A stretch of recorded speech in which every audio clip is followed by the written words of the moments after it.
Salutations everybody, it is Matty here today, and it has arrived. The Xbox Game Pass killer, PlayStation Plus completely overhauled. I've already seen a lot of scorching hot takes on this service. One of them being that this isn't a competitor to Xbox Game Pass, that it's not fair to view it in that way. Let me just make it clear right in the beginning of the video before anyone clicks off. This service absolutely 100% exists, and they did overhaul PlayStation Plus because of the success of Xbox Game Pass. If you are not viewing it as a competitor to that service, I honestly think you're looking at it through the wrong lens.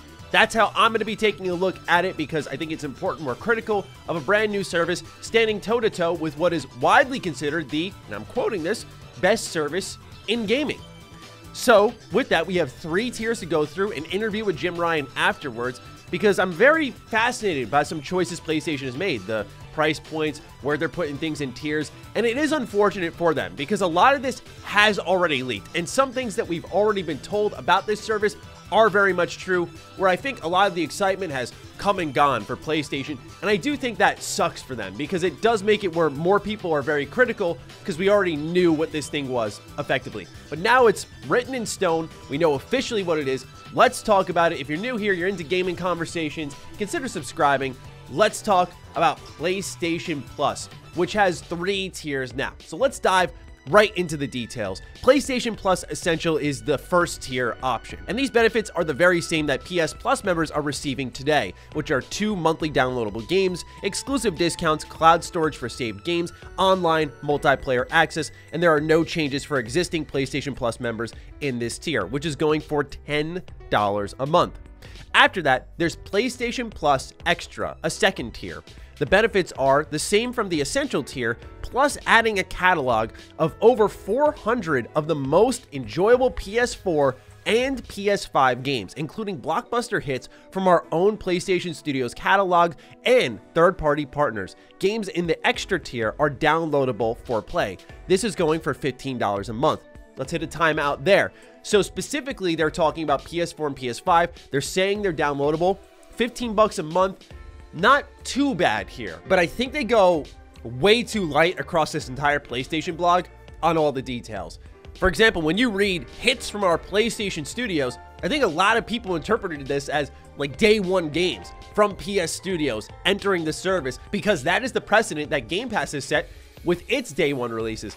That is not the case. So it is just a library of games you're paying $5 more for. If you are deeply ingrained in the PlayStation ecosystem and just PlayStation, because this isn't going to PC, and you don't have a large library of games, I can see how this would be somewhat appealing. But again, you look across the river at something like Game Pass, and you look at all the platforms you can access it on, the entire expanding library, the set-in-stone partnerships that are there, the first-party offerings, and this seems like a lesser offer for the audience on the PlayStation side of things. This is probably the most direct competitor to Game Pass, but then it's really the third tier that gets people in a knot. So let's leap into that and we can expand our conversation more, which is PlayStation Plus Premium. This is the most expensive one at the third tier. The benefits are all of the ones from Essential and Extra tiers, plus an additional 340 games through PS3 Cloud Streaming and a catalog of beloved classic games available in both streaming and download options from the original PlayStation, PlayStation 2, and PSP generations.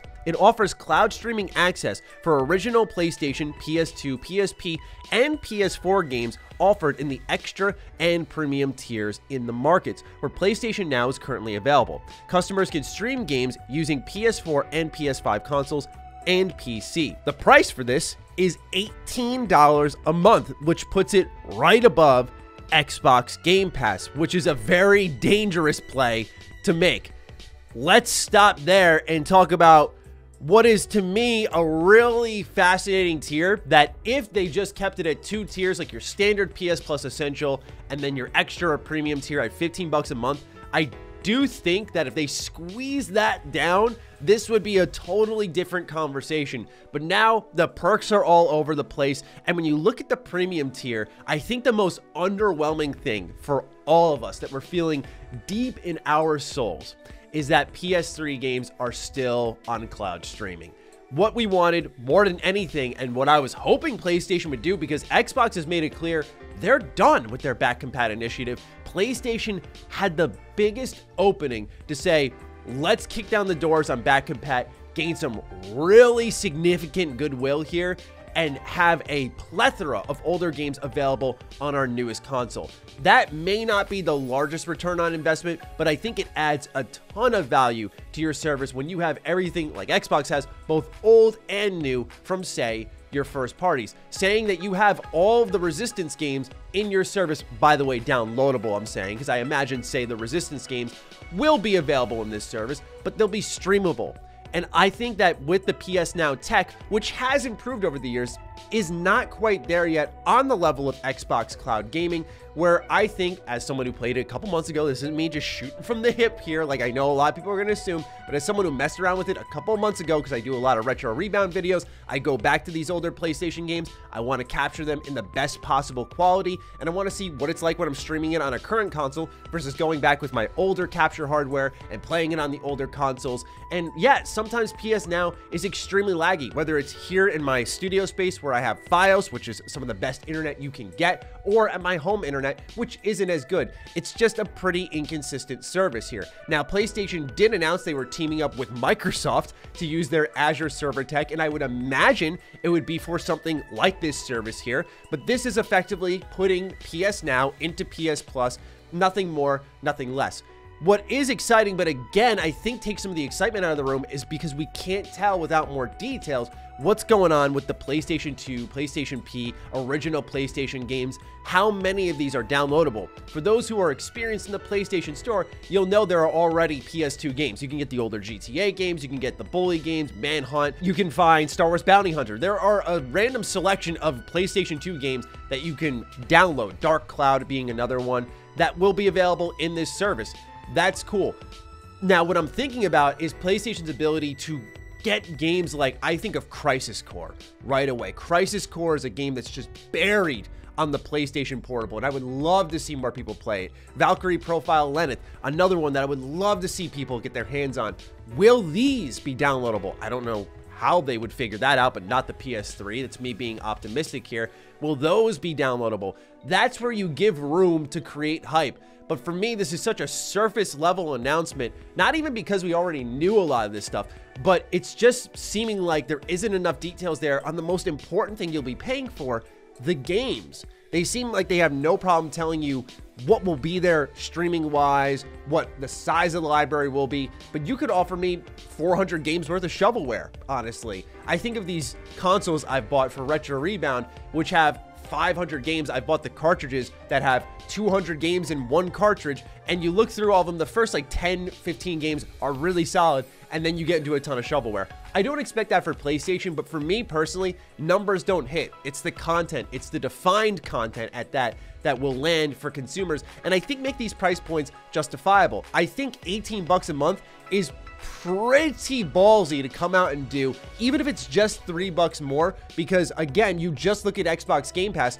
which offers all these first-party games day one. They're doing day-and-date releases for Game Pass. They're constantly updating the library. You know there's an established ecosystem there. Xbox PC, Game Pass streaming, which is doing really well right now. Like, they already have a lot going for them because they've been established for a while. You can't help but look at 18 bucks a month, what you're getting for that, and then look over at 15 bucks a month, which is doing, let's be honest, much more. And I do have my critiques of Xbox Game Pass. If you don't know this, I critique all the time that their day one games are not that good, not on a first party level, but the games that they pay for just haven't hit quite as hard. I think the best one so far has probably been Tunic, outside of, again, their first party offerings, but there have been some in there that have just been real stinkers, real flops. So it's not like the service is perfect, but in the terms of offering value, I think it's doing a much better job. And let's talk about these timed game trials. So we saw PlayStation mess around with this with Death Stranding. They said, here's a 6-hour trial of the game.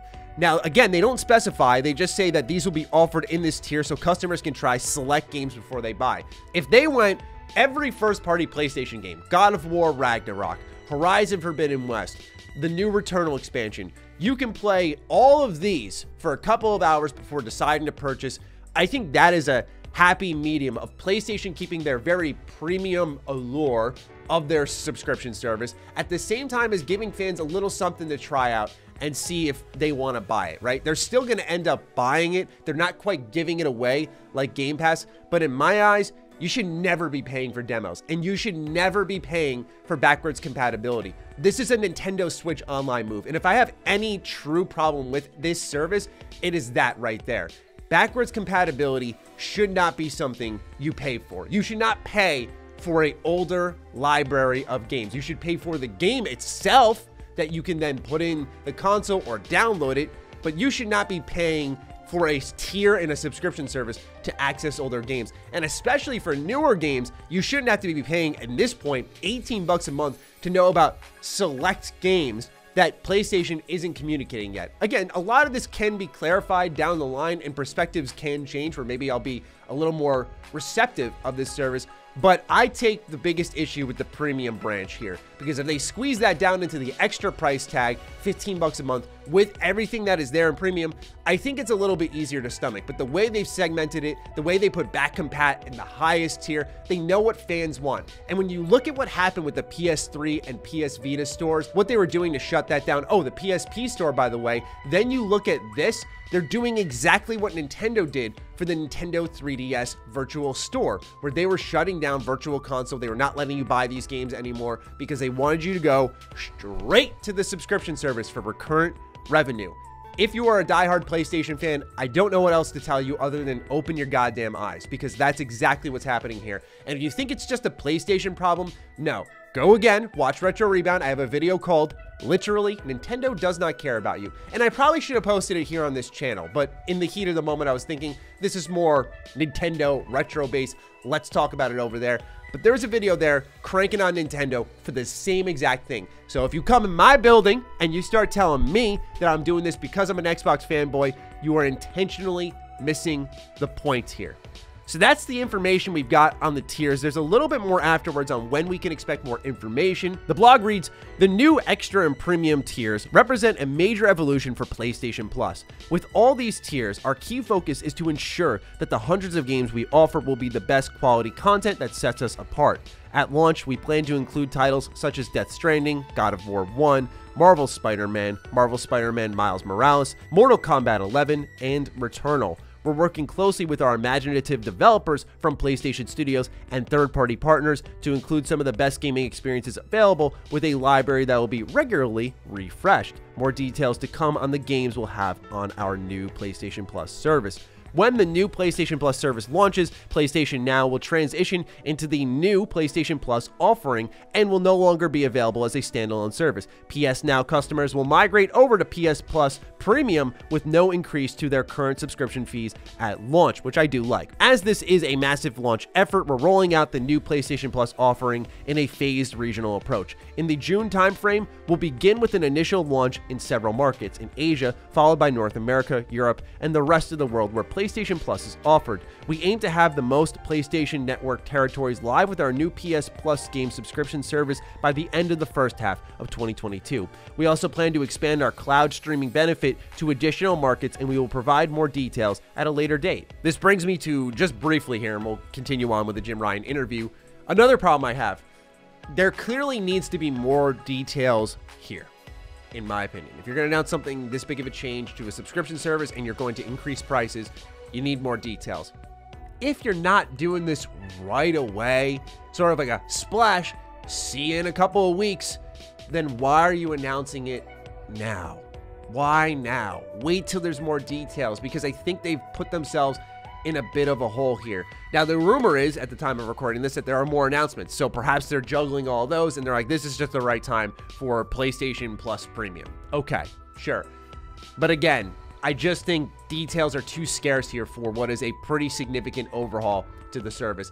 Now, I mentioned this Jim Ryan interview. This is on the note of day one games in the PlayStation Plus Premium service, and I think that it's quite illuminating to see where Xbox stands versus where PlayStation stands, because if you don't recall, Phil Spencer was kind of expecting PlayStation to follow suit with a Game Pass competitor that had day-and-date games, and here's why Jim Ryan is saying they don't want to do that. We feel like we're in a good virtuous cycle with the studios, where the investment delivers success, which enables yet more investment, which delivers yet more success. We like that cycle, and we think our gamers like that cycle. In the terms of putting our own games into this service or any of our services upon their release, as you well know, this is not a road that we've gone down in the past, and it's not a road that we're going to go down with this new service.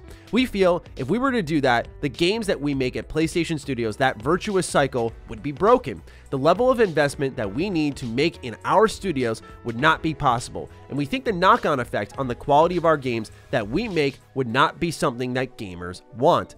The way the world is changing so very quickly at the moment, nothing is forever, he tells us. Who would have said even 4 years ago that you would see AAA PlayStation IP being published on PC? We started that last year with Horizon Zero Dawn, then Days Gone, and now God of War, a hugely polished and accomplished PC version of that game. We've had great critical success and great commercial success, and everybody has made their peace with that happening and is completely at ease with it. I look back 4 years and think nobody would have seen that coming. So I don't want to cast anything in stone at this stage. All I'm talking to today is the approach we're taking in the short term. The way our publishing model works right now, it doesn't make any sense. But things can change very quickly in this industry, as we all know. So no one tell Jim about what happened with Gran Turismo 7 versus Forza Horizon 5, because, you know, that just might be an anomaly. But what I see here is this is the difference between being owned by a $1 trillion company and being owned by Sony, who has lots of cash, but not so much FU money that they can say, yeah, put them day and date. Let's just be really aggressive with this. They can't be as aggressive. They're being as aggressive as they can be, but they can't do what Xbox is doing. And again, that's really not a testament to the strong success of Xbox, but more so who's in their back pocket. Let's be completely transparent about that, right? Xbox being owned by Microsoft makes effectively putting day one games for free in their service a lot easier. They can stomach the loss as they try to build up a subscription service, as that's what Microsoft is all about, subscription services. However, again, I think there are some holes in Jim Ryan's statement here. I do think with the Gran Turismo event recently, it's like, well, your virtuous cycle, how well is it truly working if that's what's occurred here? You look at something like Returnal, which was broken in a lot of ways at launch.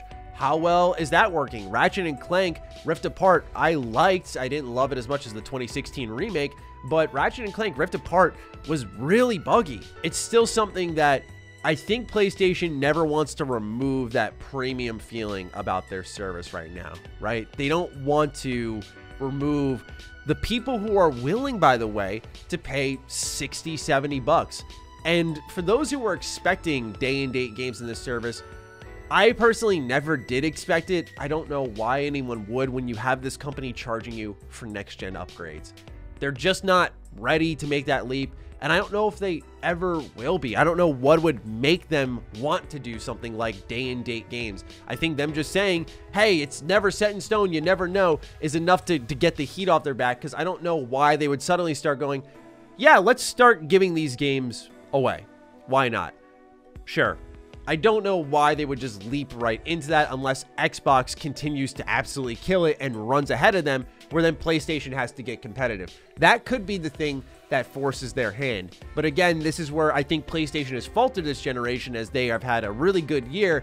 They never seem to want to get ahead of the curve. They just want to stay in the race a little bit here.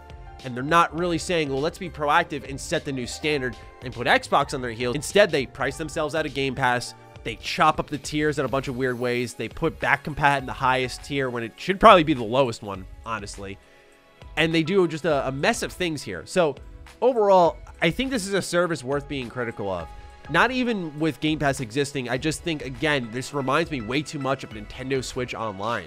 And unfortunately, I'm wise enough to know that this conversation will get mired in console fanboyism, and I'm sure PlayStation people will come in, fish out clips, cut them all up, and try to make me say something I never really said, because that has happened quite frequently. But really, the problem here is this is too close to Nintendo Switch Online and less Game Pass. And Game Pass being a leader in subscription services, you want to lean a little more into them. And I do think it's too scarce on details. So those are my thoughts on the brand new PlayStation Plus overhaul.